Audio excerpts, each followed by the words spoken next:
What's up, guys? This is Melo here, bringing you a deck profile on my just finished deck, Prophecies. I will be explaining a little bit about this deck, so let's get right into it. First, One World. This card is needed in the deck.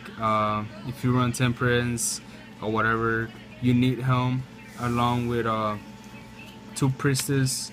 The deck is based around these three monsters. This monster lets you nuke the field. This you can send from graveyard or to hand. You can banish it and you can go off with this thing. Then we go with Temperance. Basically, the purpose of Temperance is to abuse him. It sounds wrong, but you have to. It doesn't matter what you activate. You can immediately just take out Priestess or take out World, and it's just crazy his effect. A lot of people think it's a broke card. I also think it's broken, but it helps me. Blue Boy or Spellbook, Magician of Prophecy, however you want to call him. Run him at 3. It's basically having 3 more secrets.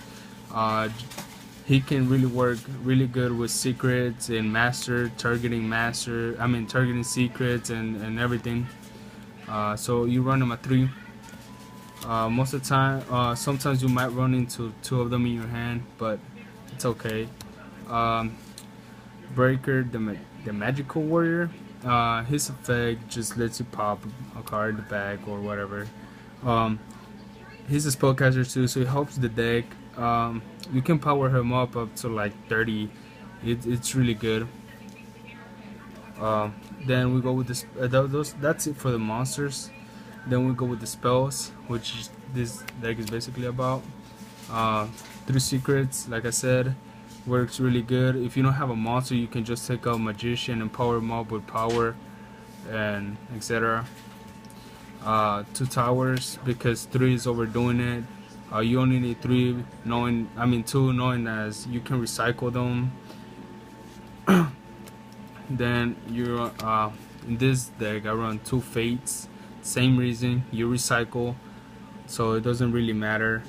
If you banish them, you can bring them back with Eternity.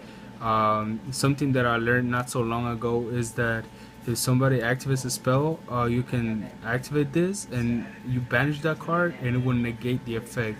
So the effect doesn't go through of the spell or trap.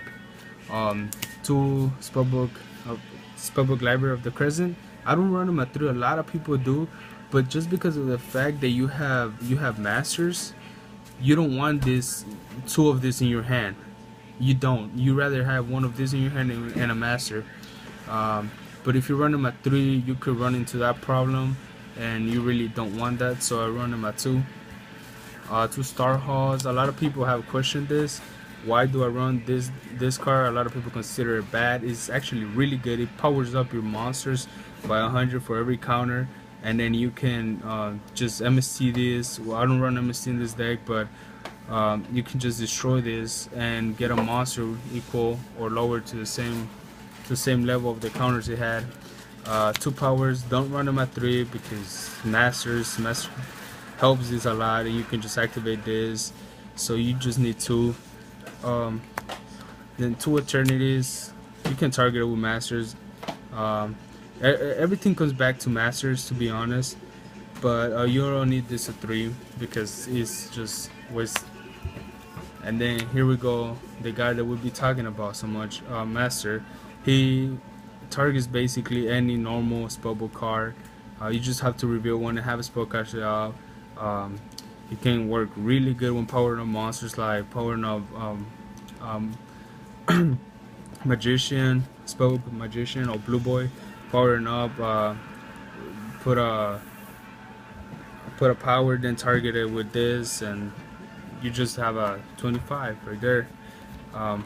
Wisdom, 2 wisdoms. This card is freaking amazing. You can power up your monster. Just leave this in your hand and attack. If they have a mirror force or something, just activate this, and that your opponent can't do nothing about it basically. 2 Spellbook of Life. Don't need 3 because self-explanatory. You don't want this in your hand. You have, like, you just want to get him out with secrets or something, but you don't want him in your hand unless you reveal him for like mass or something. And then Vortex, a lot of people say this is bad, but it's really not.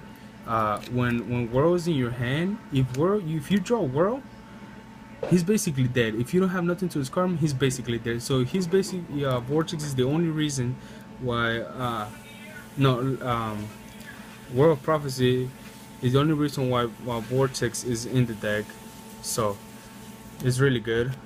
Dark Hole, you can activate Wisdom and then Dark Hole your opponent, and then your card won't get destroyed. And then 5 spells. Banish. Oh, traps. Yeah, traps. My bad. Banish when attack, return the attack, destroy when summon, Mirror Force, and Bottomless. These are basically the main ones you need for this. You don't need that much of traps because your your spells do the work for you. But seeing as sometimes your spells fail, they you have those. And for the extra deck, you only have three exceeds because you don't really have to exceed with this. Draco Sag, go for Priestess and summon the tokens, and it's really good, self-explanatory. I prefer the Shining Elf over what's his name, Gucci, something like that. Gachi. Just because of the fact that, let's say Blue Eyes is summoned, and you can just detach and will become 15, and his attack is 16. So now you made Blue Eyes weaker. This is basically, now the Heavy Storm is gone, this will work as a Heavy Storm. If you have like 5 spell books in the gear, you can destroy 5 spells or traps that your opponent has. So it's really good, but most of the times it will be a second choice. I personally will go into Draco Sag, but he's a second choice, or depends the occasion. Well, that's my prophecy deck. Thank you guys for watching. See you guys later. Bye.